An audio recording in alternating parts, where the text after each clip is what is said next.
안녕하세요. 박민수 원장입니다. 항상 구독해 주시고 좋아요를 눌러 주셔서 감사드립니다. 오늘은 스마트폰이 초래할 수 있는 면역력 약화, 어떻게 사용하면 이렇게 면역이 약화되는지 6가지 이유에 대해서 말씀드리겠습니다. 면역력이 무엇보다 중요한 시대이니까 어떻게 보다 보면 우리 몸의 일부가 된 스마트폰이 우리 면역력을 해치지 않게 사용하는 것은 아주 필수적인 가지라고 할 수 있죠. 자, 우리 현 인류를 이제 인류학적인 어떤 발생 과정상 호모 사피엔스라고 하는데, 얼마 전에 어떤 책에서도 이야기했듯이 이것을 포노 사피엔스, 그러니까 폰 없이, 스마트폰 없이 살 수 없는 인류다. 그만큼 이제 우리 스마트폰은 우리 인류에게 하나의 필수품이 되었다고 해도 과언이 아니고, 어떤 사람들은 스마트폰을 몸의 그냥 일부라고 이제 생각하시기도 합니다. 자, 이렇게 하면 무조건 이제 스마트폰이죠. 이렇게 되면 다 스마트폰이라고 생각할 정도로 우리 몸 항상 어딘가에 있습니다. 사실 이제 어떤 주위의 어떤 사람들을 둘러보면 지갑을 잊어버리거나 어떤 다른 일을 당했을 때보다 스마트폰을 분실했을 때 가장 큰 스트레스를 받고, 심지어는 아주 이렇게 정신이 혼란한 상태까지 간다고, 생활 자체 리듬이 다 깨어진다고 이야기할 정도로 스마트폰은 단순한 통신의 어떤 그 도구를 넘어서서 우리가 그것 통해서 정보를 찾아보고 다른 사람과 교류하고, 그 다음에 자기의 모든 일정을 적어놓고 자기의 어떤 일상생활이 담긴 사진을 찍고, 어떻게 보면 이제 전진전능한 우리 주변에 있는 거라고 할 수 있겠죠. 자, 그래서 이렇게 우리와 붙어 다니는 스마트폰이 우리의 면역력을 좌우할 수 있습니다. 사실 몇 프로 좌우할 수 있느냐, 그렇게 생각해 봤을 때 제가 이제 연구 결과는 필요하겠지만 적어도 한 20-30%는 우리 면역력에 영향을 미치고 있지 않을까 생각이 되는데요. 스마트폰이 어떻게 우리의 면역력에 영향을 미치고 있는지를 지금 한번 살펴보면요. 먼저 우리 면역력의 가장 중요한 단일 요소라고 할 수 있는 잠에 대해서 영향을 미칩니다.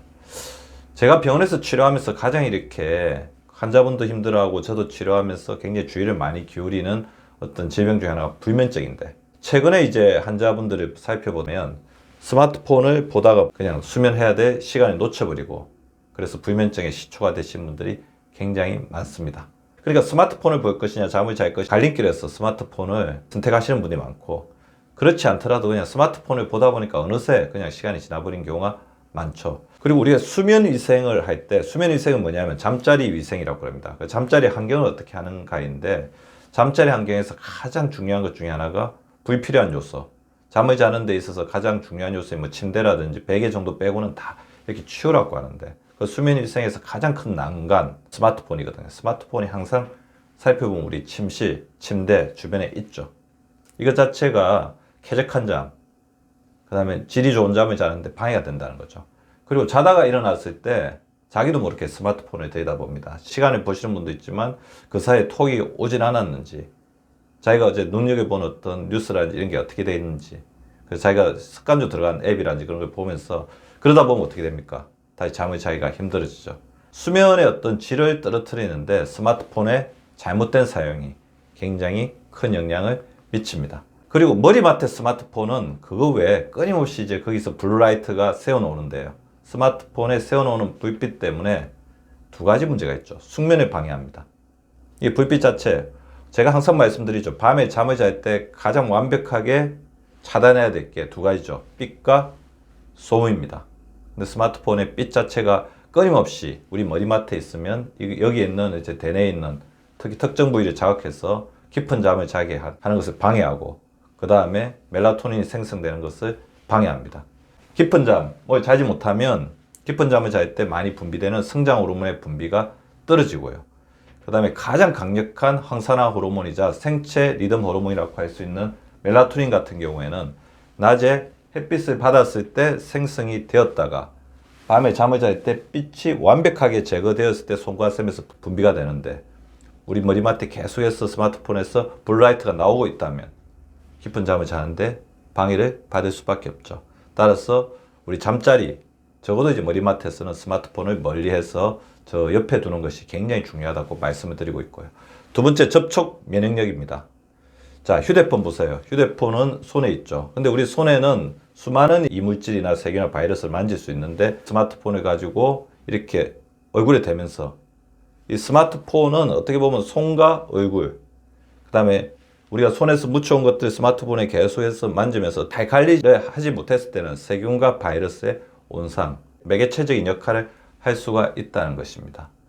따라서 저는 이 시간에 여러분에게 반드시 말씀드리겠습니다. 우리 화장실이 어떻게 보면 변기에 있는 균보다 스마트폰에 묻어있는 균이 더 많다고 해서 이건 빈도하고 관련이 있고 또 세척하고 관계가 있죠. 화장실은 적어도 물로 이제 세척을 하잖아요. 그래서 시간 날 때마다 휴대폰을 알코올로 닦아주시기 바랍니다. 무엇보다 더 세균이나 바이러스 감염을 예방하는 데 중요한 관건 중에 하나라고 할 수 있습니다. 스마트폰의 잘못된 사용이 접촉 면역력을 떨어뜨릴 수도 있습니다.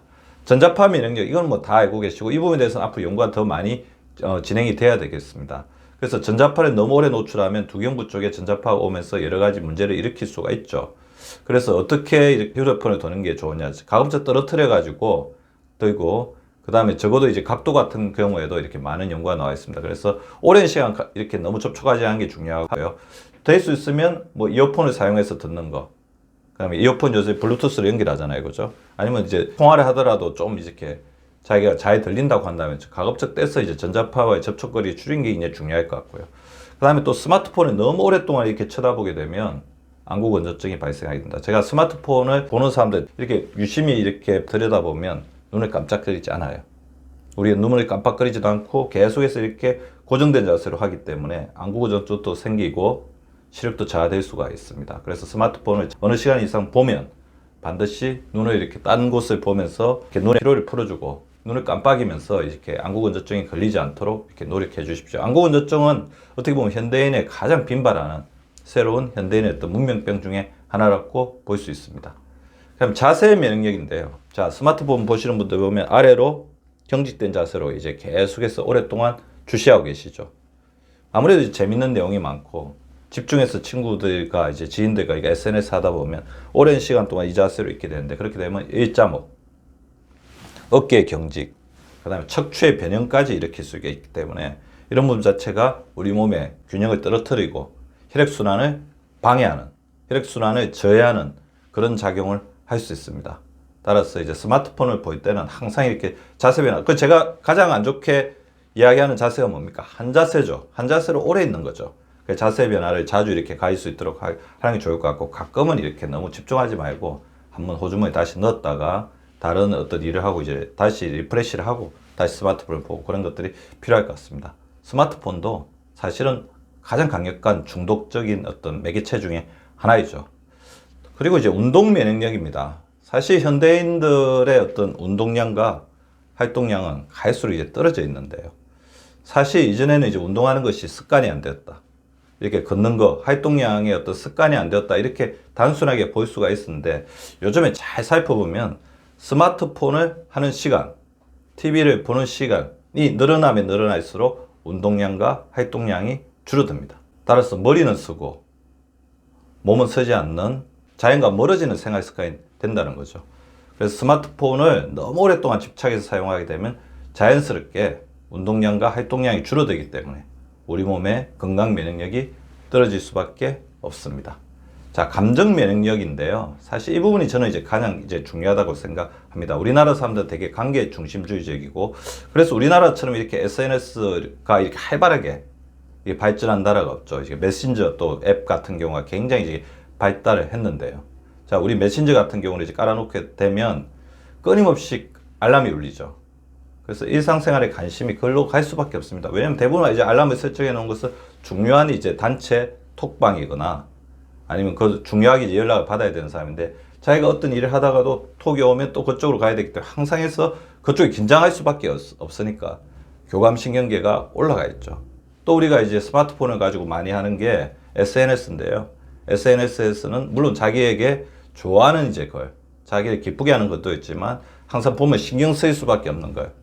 보다 보면 남하고 또 비교할 수밖에 없는 내용들이 있죠. 상대방의 반응과 비교, 불안하거나 우울하거나 가끔은 짜증나거나 하나 분노가 날 수 있습니다. 그래서 스트레스, 불안, 우울, 교감신경계 항진 등의 주요한 원인으로 스마트폰이 작용할 수가 있어요. 그래서 스마트폰의 알람은 될 수 있으면 이제 꺼놓는 게 중요할 것 같아요. 자기가 선택적으로 봐야지 알람을 해놓으면 어쩔 수 없이 계속해서 보게 되잖아요. 그죠? 스마트폰의 면역력을 높이게 사용하려면 자, 다음과 같은 것을 제안드립니다. 잠잘 때는 머리맡에서 치우십시오. 저 멀리 책상이라든지 뭐 이렇게 다른 곳에 조금 떨어져 있는 곳으로 이렇게 두시는 게 좋을 것 같고, 스마트폰을 휴일에는 끊어놓는 연습. 끊어놓지는 못하더라도 소리를 완전히 제거해 가지고 자기가 필요할 때만 이제 보는 연습. 그리고 또 필요할 것 같고요. 그리고 각종 SNS나 앱의 알람을 제거하십시오. 자기가 필요해서 봐야지. 알람이 계속 온다고 해서, 근데 알람을 이렇게 설정해 놓은 게 꼭 이제 업무상 필요하거나 반드시 필요한 것은 아닙니다. 우리는 우리 나름의 생활의 리듬, 생체 리듬을 지킬 수 있는 권리가 있습니다. 그리고 한 자세로 오랜 시간 동안 보지 마시기를 바라고요. 시간 날 때마다 세정을 해서 세계나 바이러스 호흡기로 옮기는 그런 매개체가 되지 않도록 했으면 좋을 것 같습니다. 그리고 이거는 제가 진짜 여러분에게 강조드리고 싶은 말씀인데요. 저희 병원에 오시는 분들 중에서도 순간적인 어떤 감정의 변동 때문에 다른 사람을 비난하거나 신랄하게 비판하는 어떤 댓글, 문자, 톡을 남겼다가 나중에 굉장히 후회를 하시는 경우, 그리고 이것 자체가 자신의 불안, 우울, 스트레스를 더 증가시키는 경우를 보았습니다. SNS나 메신저에는 절대로 다른 사람에게 상처를 주거나 다른 사람을 비난함으로써 자기가 마음의 짐을 남길 수 있는 글은 남기지 마십시오.